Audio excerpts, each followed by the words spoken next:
Ya, Assalamualaikum warahmatullahi wabarakatuh.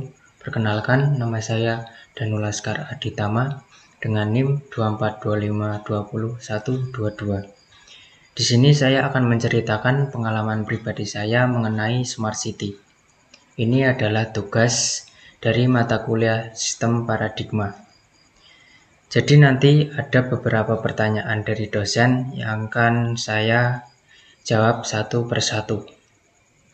Mulai dari pertanyaan pertama.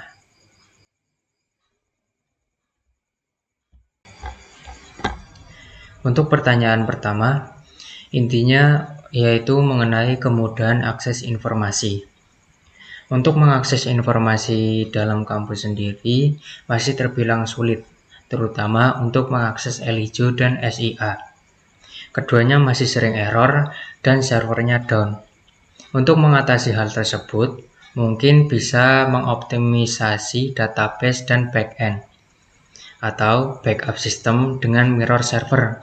Hal tersebut sudah mulai diterapkan pada kampus-kampus besar, contohnya ITB dan UGM. ITB menggunakan cloud-based system untuk e-learning sehingga jarang down, sedangkan UGM memiliki server mirror server dan aplikasi mobile, yaitu UGM Mobile untuk akses alternatif.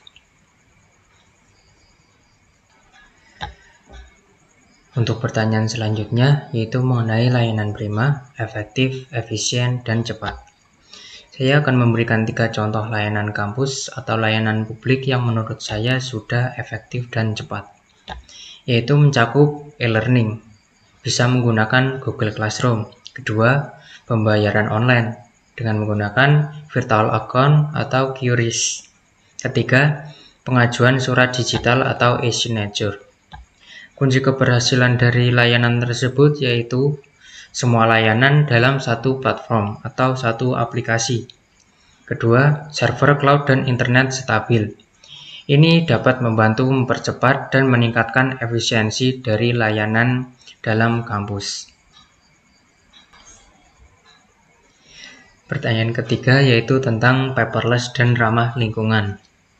Untuk lingkungan kampus sendiri, menurut pengalaman pribadi saya, yaitu masih kerap penggunaan kertas dan masih sangat kerap ditemukan contoh pengisian formulir manual, KRS-an, berkas fisik, arsip kertas mungkin, dan lain-lain.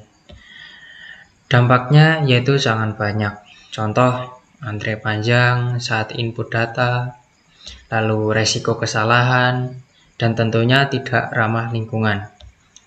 Solusi untuk kurangi kertas di kampus, contoh kertas KRS digital. Mahasiswa bisa menginput langsung via virtual tanpa mencetak formulir. Kedua, tanda tangan digital atau e-signature untuk validasi. Pertanyaan selanjutnya yaitu mengenai SDM dengan background kompetensi TIK. Di sini, petugas kampus yang paham teknologi mempercepat layanan digital, tentunya. Sementara yang kurang paham teknologi justru memperlambat proses, sehingga pelatihan IT untuk staf sangat penting agar sistem digital bisa berjalan lancar dan efisien. Mengapa sih SDM yang paham IT penting dalam layanan digital? Karena mereka dapat memproses layanan lebih cepat dan akurat, tanpa kesalahan input data, serta membantu memecahkan masalah teknis, misal reset password atau error sistem mungkin, dan tentunya memastikan transisi mulus ke teknologi baru, seperti e-signature yang dijelaskan tadi, atau aplikasi kampus lainnya. Nah, jika tantangan SDM belum siap, mungkin bisa terjadi proses layanan macet, sehingga sistem canggih jadi tidak terpakai optimal. Lalu kembali ke acara manual, boros waktu dan biaya, misal tetap pakai kertas tadi. Pertanyaan kelima yaitu mengenai infrastruktur yang memadai. Menurut pengalaman saya pribadi, infrastruktur yang tersedia di kampus masih terbilang cukup kurang. Contohnya, internet sering lambat atau putus, lalu komputer lab terbatas, dan spesifikasinya rendah. lalu server down ketika banyak pengguna, dan lain sebagainya.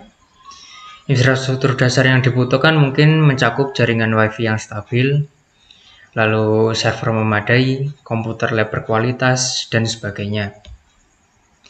Dampak infrastruktur yang tidak memadai mencakup proses akademik terganggu, lalu mahasiswa kesulitan akses layanan, tentunya reputasi kampus akan menurun.